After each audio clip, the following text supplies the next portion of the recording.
Student, आज की class में हम पढ़ेंगे हाइब्रिडाइजेशन के बारे में। हाइब्रिडाइजेशन यानी संकरण। जैसे हम जानते हैं कि ये केमिकल बॉन्डिंग का एक टॉपिक है जो हमारी सभी क्लासेस में बीएससी फर्स्ट ईयर हो, सेकेंड ईयर हो या फाइनल ईयर, सभी स्टूडेंट के अकॉर्डिंग एक बहुत ही इम्पोर्टेंट टॉपिक है।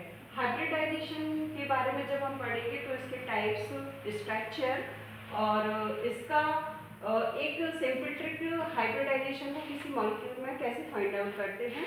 सबसे पहले हम देखें कि यदि हम बोलें कि हाइब्रिडाइजेशन निकालते कैसे हैं, किसी स्ट्रक्चर का हम हाइब्रिडाइजेशन कैसे फाइंड आउट करते हैं। हम देखें कि सिंपल सा एक एग्जांपल है CH4 मीथेन। मीथेन में क्या है, हम देखते हैं कि यहाँ पर क्या है, कार्बन है और हाइड्रोजन है। फर्स्ट ऑफ ऑल हम देखेंगे number of electronic number of carbon कितना होता है, 6 हम सभी जानते हैं। इसका इलेक्ट्रॉनिक कॉन्फ़िगरेशन जब हम देखेंगे तो 1s2 2s2 2p2 होता है। यदि हम ऑर्बिटल स्ट्रक्चर देखेंगे तो 1s में 2 इलेक्ट्रॉन जाते हैं, 2s में भी 2 इलेक्ट्रॉन जाते हैं, लेकिन 2p ऑर्बिटल जब हम देखेंगे तो इसमें 2 इलेक्ट्रॉन रहते हैं और इसमें क्या रहता है, 3 ऑर्बिटल्स होते हैं, x, y और z। तो यहाँ पर हम देखते हैं, क्योंकि हमें हाइब्रिडाइजेशन के कॉन्सेप्ट को क्लियर करना है, तो हम देखते हैं कि यहाँ पर अनपेयर्ड इलेक्ट्रॉन कितने हैं, 2। जब अनपेयर्ड इलेक्ट्रॉन 2 हैं तो हम देखेंगे इसकी फर्स्ट एक्साइटेड स्टेट क्या होगी।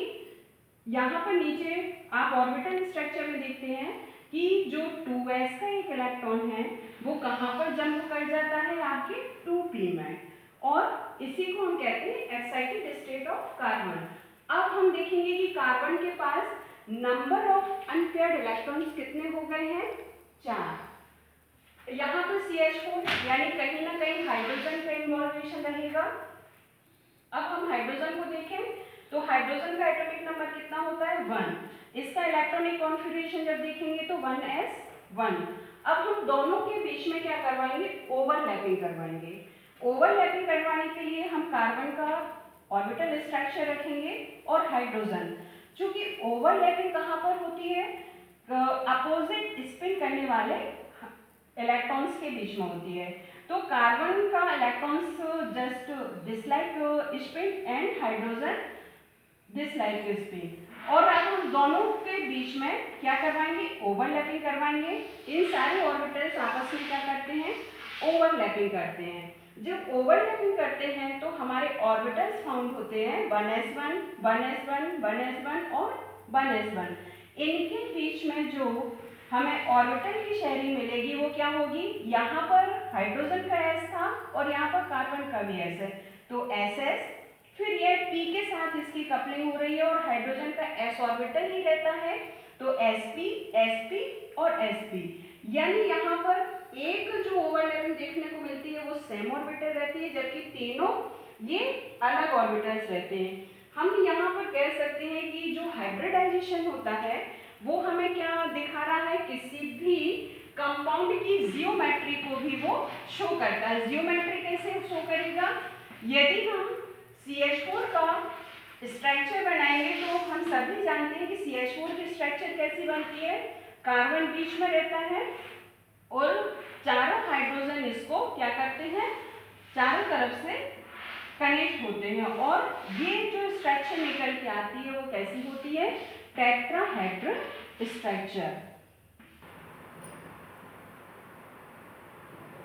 इसके आगे जो अभी तक आपने समझा है, अब हम हाइब्रिडाइजेशन की डेफिनेशन पे जाएंगे कि बाकी में हाइब्रिडाइजेशन की डेफिनेशन क्या होगी।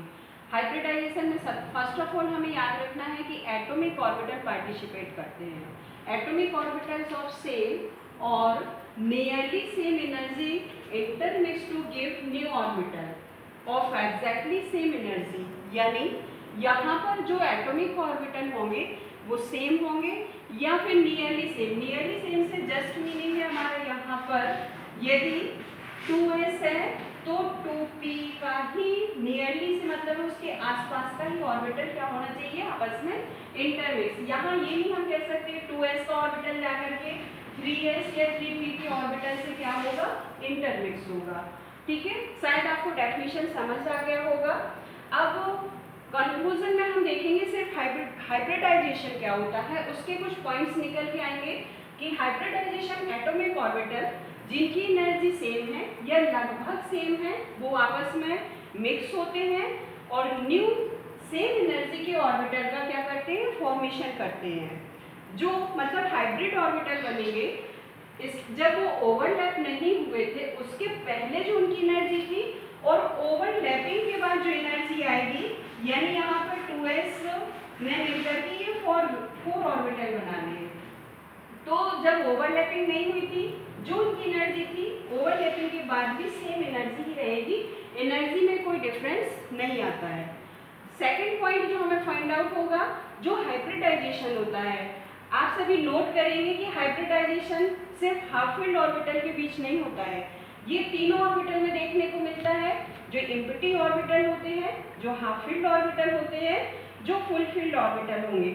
अब शायद आपके मन में एक कॉन्सेप्ट आ रहा होगा कि फुल फील्ड ऑर्बिटल में हाइब्रिडाइजेशन हम कैसे देखेंगे। तो स्टूडेंट्स यहाँ पर आप एक पॉइंट को नोट करेंगे कि जो फुल फील्ड ऑर्बिटल होते हैं उनमें से किसी न किसी के पास क्या होता है, लोन पेयर ऑफ इलेक्ट्रॉन।